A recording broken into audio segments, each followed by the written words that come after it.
दोस्तों, दुनिया भर में कई ऐसी मिथक कहानियां हैं जिनका प्रूव होना अभी बाकी है। कुछ के फेवर में कई एविडेंसेस भी पाए गए हैं, तो कुछ की कहानियां आज भी आर्कियोलॉजिस्ट का सिर चकरा देती हैं। तो आज हम आपको 10 ऐसी ही कहानियां बताने जा रहे हैं जो मिथ या रियल कोई भी नहीं जानता। तो चलिए शुरू करते हैं आज की इस वीडियो को। Number 10, the lost city of Kalahari. हम आपको कालाहारी डेजर्ट के जिस शहर की कहानी बताने जा रहे हैं, वास्तव में वो सच है भी या नहीं, हम ये भी नहीं जानते। इस गुमनाम शहर के रहस्य ने सभी को आश्चर्यचकित कर दिया है। जैसा कि हम सभी जानते हैं, कालाहारी नामीबिया का एक रेगिस्तान है। 1885 में विलियम लियोनार्ड हंट नाम के अमेरिकी एक्सप्लोरर अपनी टीम के साथ कालाहारी गए थे। उन्होंने वहां कई अवशेष देखे। हंट के अनुसार ये एक प्राचीन सिविलाइजेशन के अवशेष थे जो विलुप्त हो चुकी है। लेकिन इस खोज के 130 साल बाद भी कई एक्सपीडिशन के बाद इस शहर को नहीं खोजा जा सका। यहाँ तक कि साइंटिस्ट ने इसे खोजने के लिए रडार का भी यूज किया, लेकिन इस शहर के ट्रेसेस नहीं मिले। हंट का कहना था जब उन्होंने इस शहर को खोजा तो वो आधा रेत में दफन था। इसीलिए ऐसा भी हो सकता है कि ये शहर पूरी तरह रेत में दफन हो चुका हो, या फिर ऐसा कोई शहर असल में रहा ही ना हो। ये सिर्फ हंट और उनकी टीम का भ्रम हो। Number 9, the city of the dead. दोस्तों, हम सभी जानते हैं कि इजिप्ट जाना ही अपनी आर्कियोलॉजिकल साइट्स के लिए जाना जाता है, लेकिन ये जगह इजिप्ट की बाकी सभी आर्कियोलॉजिकल साइट से रोचक और रहस्यमय है। यहाँ मिली अंडरग्राउंड टनल्स और उसमें मिली डेड बॉडीज आज भी हम सभी के लिए रहस्य बनी हुई है। ये टनल किस लिए यूज की जाती थी, आर्कियोलॉजिस्ट को भी नहीं पता। आर्कियोलॉजिस्ट के अनुसार ये नेक्रोपोलिस 15,000 साल पुराना है। आर्कियोलॉजिस्ट की थ्योरी के अनुसार यहाँ स्थित पिरामिड में एक ब्रॉन्ज डोर हुआ करता था जिससे टनल में जाया जा सकता था, लेकिन इस थ्योरी को प्रूव नहीं किया जा सका क्योंकि उस समय तक किसी भी एंशिएंट इजिप्शियन सिविलाइजेशन के लोग टनल बनाना नहीं जानते थे। Number 8, queen of Sheba. Sheba इतिहास की सबसे रहस्यमय रानियों में से एक थी। 600 एडी के समय इन्होंने डंगुर में शासन किया। ये काफी शक्तिशाली रानी थी, लेकिन असल मिस्ट्री तो ये है कि बहुत से लोग ये मानते ही नहीं कि शीबा नाम की रानी कभी एग्जिस्ट भी करती थी, और ना ही लोगों ने कभी उसका पैलेस देखा है। लोग इस रानी से जुड़ी कहानियों को सिर्फ मिथ मानते हैं। इथोपियन के लोग क्वीन शीबा को मदर ऑफ नेशन मानते थे, जो किंग सोलोमन की बुद्धिमानी को टेस्ट करने के लिए उसके राज्य गई थी। बाद में वो सोलोमन के बच्चे की माँ भी बनी, लेकिन काफी खोज के बाद भी इथोपिया में ना तो इनके कोई अवशेष पाए गए हैं, यहाँ तक कि ये लोग क्वीन शीबा के जिस महल का जिक्र करते हैं वो भी इथोपिया में कहीं नहीं पाया गया। आपको क्या लगता है, शीबा की ये कहानी सच है या मिथक? अपना जवाब हमें कमेंट करके जरूर बताएं। Number 7, the city of Troy. City of Troy की कहानी सबसे फेमस लेजेंड्स में से एक है। जितनी ये कहानी रोचक है, उतनी ही रोचक ये आर्कियोलॉजिकल साइट भी है। ग्रीक लेजेंड्स के अकॉर्डिंग इस शहर को लगभग 10 सालों तक बीसाइड रखा गया था। ट्रोजन वॉर तब शुरू हुई थी जब क्वीन हेलेन को पेरिस ने अगवा कर लिया था। ये पूरी कहानी होमर की बुक इलियाड में लिखी हुई है। होमर ने कहानी ट्रोजन वॉर के खत्म होने के सैकड़ों सालों बाद लिखी थी, इसलिए बहुत से लोगों को ये संदेह होता था कि असल में ये कहानी सच है भी या नहीं। ये शहर लगभग 4000 साल पहले बसा था और यहाँ अलग अलग समय पर अलग अलग नाम से शहर थे। एम्स्टरडैम के रिसर्चर का कहना है कि इस पर्टिकुलर जगह पर कम से कम 10 शहर रहे होंगे। हर एक शहर के नष्ट होने के बाद दूसरे शहर का निर्माण कर दिया गया, लेकिन ट्रोजन वॉर की स्टोरी रियल है या नहीं, ये कह पाना मुश्किल है। Number 6, King Arthur castle. हाल ही में पीटर फील्ड नाम के एक आर्कियोलॉजिस्ट ने दावा किया कि उसने किंग आर्थर के महल की एग्जैक्ट लोकेशन पता लगा ली है। लेजेंड्स के अकॉर्डिंग ये महल करीब 500 एडी के समय में स्थित था और इसे कैमेलॉट कहा जाता था, लेकिन ये स्टोरी शायद सिर्फ एक स्टोरी ही है। आज तक इस थ्योरी को कंफर्म करने के लिए साक्ष्य नहीं मिले हैं, यानी शायद किंग आर्थर का ये कासल सिर्फ एक कल्पना था और ऐसा कोई शहर कभी रियल में एग्जिस्ट ही ना करता हो।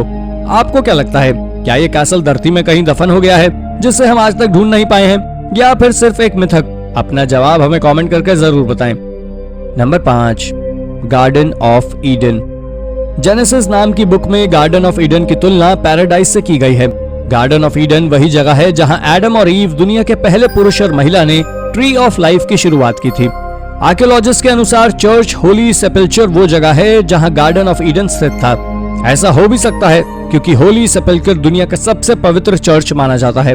आर्कियोलॉजिस्ट का यह भी कहना है कि यही वो जगह है जहां एडम को दफनाया गया था। इसके अनुसार गार्डन ऑफ ईडन मेसोपोटामिया में स्थित हो सकता है। जेनेसिस के डिस्क्रिप्शन के हिसाब से इस गार्डन से 4 नदियां गुजरती थी और दुनिया भर में सिर्फ इराक ही ऐसी जगह है जो इस डिस्क्रिप्शन से मेल खाती है। हालांकि इन दोनों में से कोई भी थ्योरी रियल प्रूव नहीं हुई है और ना ही इनके फेवर में कोई आर्कियोलॉजिकल एविडेंस मिले हैं। Number 4, रामास bridge. भारतीय लेजेंड के अनुसार 15वीं सेंचुरी में जब भगवान श्री राम अपनी पत्नी सीता को रावण के चंगुल से आजाद करवाने जा रहे थे तो वानर सेना ने पत्थरों की मदद से भारत के पैम्बन आइलैंड और श्रीलंका के बीच एक पुल बनाया था।